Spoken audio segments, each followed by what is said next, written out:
Hey friends, I'm up here cycling today and I'm thinking about the week's topic of drama. Now, drama, we laugh a little bit about it and say, are you a drama queen?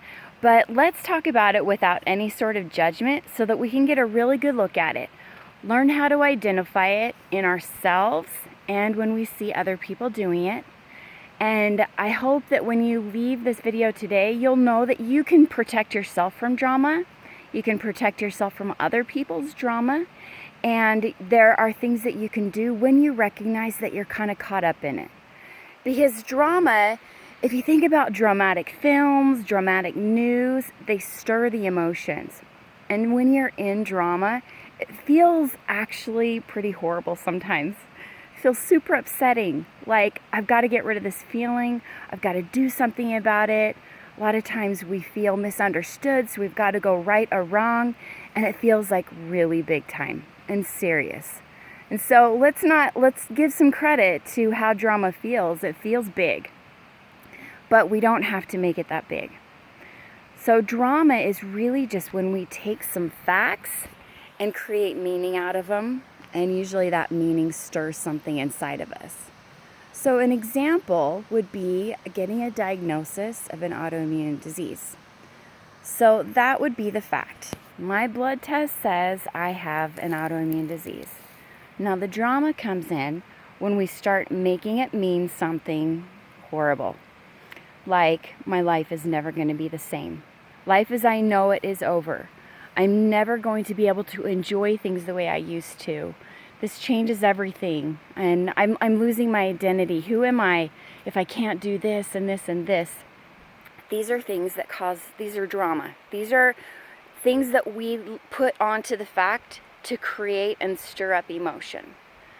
Now, don't run away thinking that emotion isn't appropriate and that it's not needed. It's important. These are really important feelings to feel. This is grief.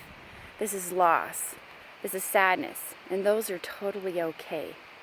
But we don't need to make it mean something horrible that causes us to show up in a hopeless way.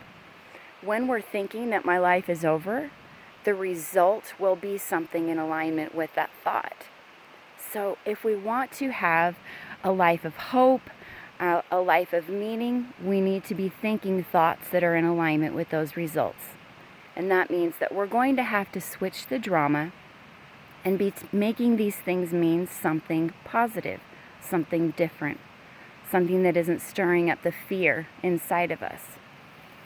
So, some other things that may stir up drama, some facts. Let's say that someone stole something. My son is failing out of school. My daughter is pregnant. My husband is fired. These are all things that are so, don't they just feel so big and legitimate? And we can make them mean things that are really, really fear-inducing. We don't need to feel the fear. We can make these mean something different and something even positive. And this is a skill that we can develop. But the first part is just being aware of when we're stirring up drama. So when you recognize that someone else is stirring up drama, the way you can stay focused and calm is to just stay focused on the facts. What has happened? Someone said something. Rather than going and making it mean, let's say someone said something rotten at the office. Or let's say that you yelled at your kids. Now it's easy to make this mean, I am a horrible mom. This is horrible. Okay, this is where you have the opportunity to identify that you just got pulled into drama. Just because you yelled at your kids doesn't have to mean that you're horrible. It doesn't have to mean that you are scarring your children. It doesn't have to mean something bad. It can mean something wonderful, like, I am going to learn so much from this. I'll take this as a signal that I need to rest. It can mean lots of other things, but recognize that it's a choice that you get to make. So after you become aware that you have just gotten pulled up in drama, I'm going to invite you to change your thought about it. Now sometimes this is more challenging, but I'll give you 2 super easy preliminary steps that you can do to make sure that you're not assigning the circumstance, the fact, responsibility for how you're feeling and getting stirred up. One way you can do it is you can recognize that I'm choosing to think that I'm a bad mom.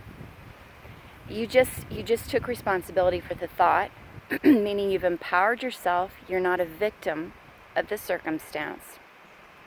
Another thing you can do is add on the end, and that's okay. I'm choosing to think I'm a bad mom, and that's okay. It's just taking the judgment out of it. It's lowering the drama and not making it mean something horrible that stirs up fear, that causes us to actually show up in a way that isn't where we want to be. It won't bring out our best mom moments. It's probably going to bring out some more of the worst if we're constantly fearing that we're going to be a bad mom, constantly fearing that our autoimmune disease is ruining our lives, these kinds of things. I hope this is clear. I hope that you can understand that you are not a victim of your circumstances. You get to choose whether you assign a horrible meaning to a fact, or if you assign a meaning to it that will help push you towards a result that is more along the lines of what you really want in your life. Do you want to believe that there's hope, that you can heal, that you can grow in whatever circumstance you're given in? Do you want to believe that your child may learn and become the person they're supposed to be through their trials, through their choices? Do you want to believe that the world is working for your good and that things will turn out and that you have the ability to push yourself forward towards results that feel good inside? All right. Okay, hope these two things work. Try to stay out of the drama, but also recognize that feelings happen. They're okay. It doesn't have to mean that there's something wrong with you or wrong with the world. You're doing all right. Okay, good luck.